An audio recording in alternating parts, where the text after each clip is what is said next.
Hello students, कैसे हो आप लोग। आज अपने स्टार्ट करने वाले स्टैंडर्ड 7 का क्लास 7 का नवनीत का जो सेकंड सेमेस्टर का असाइनमेंट आया है, जिसमें अपना बात करने वाले साइंस सब्जेक्ट की क्वेश्चंस 5A। इसके पहले ऑलरेडी बाकी के जितने भी क्वेश्चंस वो अपलोड करके यूट्यूब पर रख दिया है। जो आपने नहीं देखा हो तो उसकी लिंक आपको नीचे डिस्क्रिप्शन में मिल जाएगी। तो स्टार्ट करेंगे without time wasting chapter number 10। And मे भी अगर आपको ट्यूशन की रिक्वायरमेंट है अहमदाबाद में तो आप हमें कॉन्टैक्ट कर सकते हो, स्पेशली निकोल एरिया में, बापूनगर या तो फिर ईस्ट साइड में। ओके, लेट्स स्टार्ट करेंगे। क्वेश्चन 5A का question number 1, what is the open electric circuit, explain the diagram. तो when that electric switch is off, मतलब इलेक्ट्रिक स्विच आप अगर बंद रखते हो तो पोजीशन जिसको बोला तो circuit is does not complete, तो वो सर्किट कंप्लीट नहीं होता, जिसको बोला जाएगा ओपन सर्किट।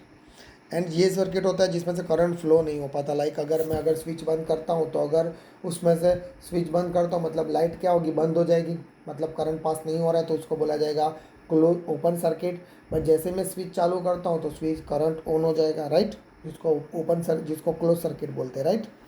तो ओपन सर्किट देखो डायग्राम ड्रॉ किया है, राइट। नेक्स्ट बात करेंगे, what is the use of the fuse in the electric circuit. Electric circuit में फ्यूज़ का यूज़ क्या। अगर आपने क्वेश्चन फॉर ए अगर अच्छे से देखा होगा फॉर ए का वीडियो, तो वहाँ पर ये आंसर था। An electric fuse is a safety device है जो प्रिवेंट कर सकता है प्रोबेबली फायर एंड डैमेज होने से बचा सकता है।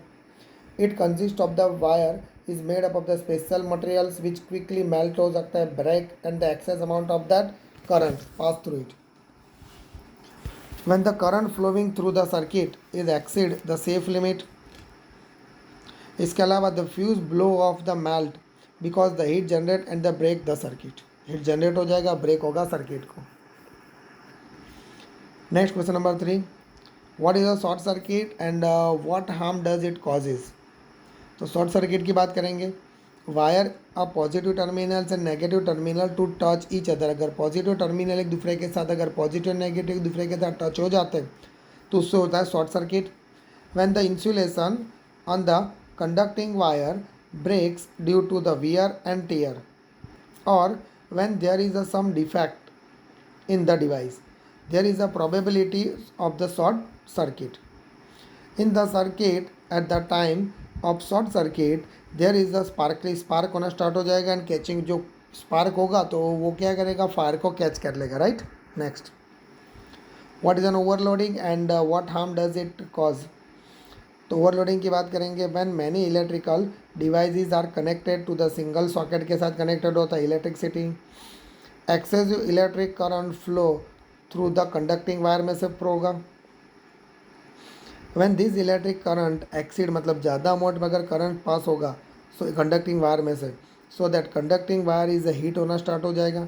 एंड हीट होना स्टार्ट हो जाएगा तो इसको अपने बोलेंगे overloading. And due to overloading की वजह से वायरिंग क्या होता है, बर्नट होना, और कैचेस मतलब स्पार्क होना स्टार्ट होता है। Chapter number 11, explain about the image formed by the convex mirror. तो कॉन्वेक्स मिरर किस टाइप का इमेज फॉर्म करेगा, तो virtual, erect and smaller than the object. Question number 2, explain the phenomenon of rainbow in the short. तो generally after rain in the morning and evening the rainbow appears in the sky. It is a natural phenomenon है। It is a phenomenon of reflection की वजह से होता है। Reflection, refraction and dispersion of light. देखो rainbow किसकी वजह से होता है, रिफ्लेक्शन, रिफ्रैक्शन और डिस्पर्सन की वजह से होता है, जो सनलाइट से पता चलता है। And sunlight is a falling on the group of the water droplet, और फ्लोटिंग की वजह से स्काई के अंदर आपको एक रेनबो दिखाई देता है। There is a 7 colour rainbow है, जिसको अपने ऑर्डर वाइज लिखेंगे, red orange, right, red orange yellow, मैंने डिक्रीजिंग ऑर्डर में लिखा गया है, डिसेंडिंग ऑर्डर में yellow, green, blue, indigo and violet, मतलब विबग्योर। नेक्स्ट बात करेंगे, state the characteristics of the image formed by the plane mirror. तो प्लेन मिरर कैसा होता है, वर्चुअल एंड इरेक्ट। अगर मैं बात करूँ मिरर की, अपने जो डेली देखते हैं, अगर वहाँ पे मैं अगर राइट हैंड अप करूँगा तो वो मिरर के अंदर लेफ्ट हैंड रेस करेगा। Size of the image is the same of the object, वो तो पता ही है कि आपकी साइज़ दिखाई देगी image. Image is from the same distance, मतलब जितना डिस्टेंस आप इमेज मतलब मिरर के बाहर हो उतने डिस्टेंस आप मिरर के अंदर दिखाई देगा। Behind the mirror as the object. Image from the laterally inverted होता है, right hand side of the object and the same and the left hand side the vice versa. Image can not be obtain on the screen, right. आगे बात करेंगे chapter number 12, how would so many plants grow in the forest, क्योंकि plant के अंदर मतलब forest में इतने सारे प्लांट्स क्यों ग्रो होते हैं। तो इन द नेचुरल ट्रीज होता है, इनफ सीड्स होते हैं। This forest are the flood floor provide that favourable condition, क्योंकि यार सिंपल है, फॉरेस्ट है मतलब फेवरेबल कंडीशन होगा प्लांट्स के लिए, एंड जर्मिनेट करेगा सीड्स को एंड डेवलप करेगा seedling and sapling. Some grow up into the trees for the all the sufficient, right. वहाँ पे खुद में खुद ग्रोथ होना स्टार्ट हो जाते हैं क्योंकि यहाँ पे प्रॉपर अमाउंट में वाटर, रेन और सनलाइट मिल जाता है। ह्यूम्स भी बहुत ज़्यादा अमाउंट में होता है from the dead matter and nutrients का, जिसकी वजह से वहाँ पे प्लांट्स ग्रोथ होना स्टार्ट हो जाते हैं। What is the food chain and explain with the examples. तो based on the food requirement the organisms are depended on one another to the form the chain is called the food chain बोला जाता है। Plants are the autotrophs as they prepare their food through the process of photosynthesis. All animals, whether herbivorous, carnivorous, and ultimately on the plants of food. Organisms which feed plants and get that the organism like a grass, insect, frog, snake and eagle. मतलब grass eat करेगा, grass को कौन ईट करेगा, insect को कौन ईट करेगा, frog को ईट करेगा, स्नैक को ईगल। मतलब ये एक फूड चेन हो गया, मतलब एक के ऊपर दूसरे के ऊपर डिपेंडेंट होता है, जिसको अपने बोलते हैं फूड चेन। एग्जाम्पल मैंने आपको दे दिया, देख लेना।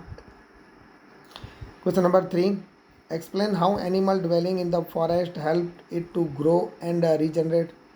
तो animal dwelling the forest are directly और indirectly depend on the plants। देखो एनिमल डायरेक्टली इनडायरेक्टली किस पर डिपेंडेंट होता है, प्लांट्स के ऊपर।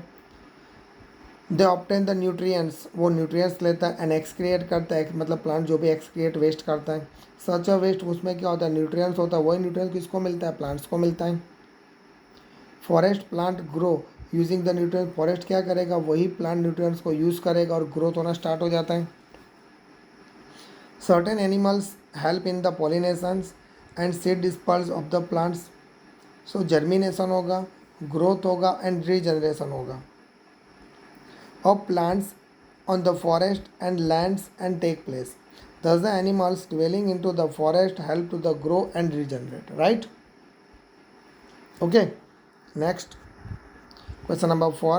Explain the role of the forest in maintaining the balance between the oxygen and carbon dioxide in the atmosphere. Start करेंगे। There are the large number of trees are in the forest. During the day, trees prepare the food using the atmosphere, carbon dioxide by the process of photosynthesis and release करेगा oxygen atmosphere में अंदर।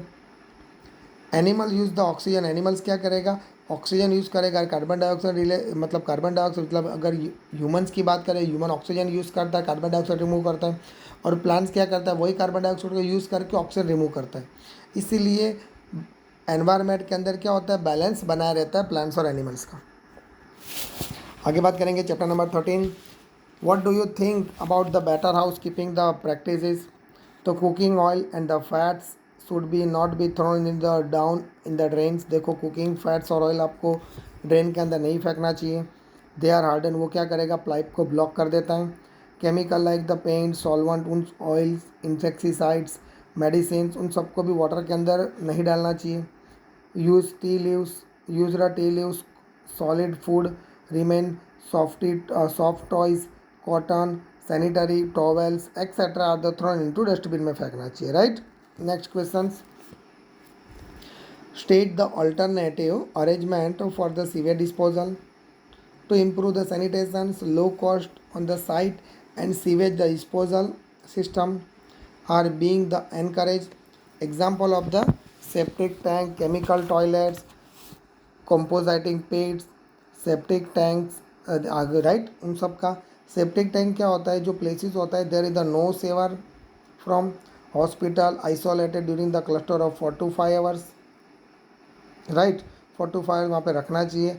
After the sum of the organisation hygienic होता है, on the site of the human waste disposal, technology wise उसकी बनानी चाहिए जिसकी वजह से क्या होगा, ह्यूमन्स को हार्म नहीं हो पाते हैं।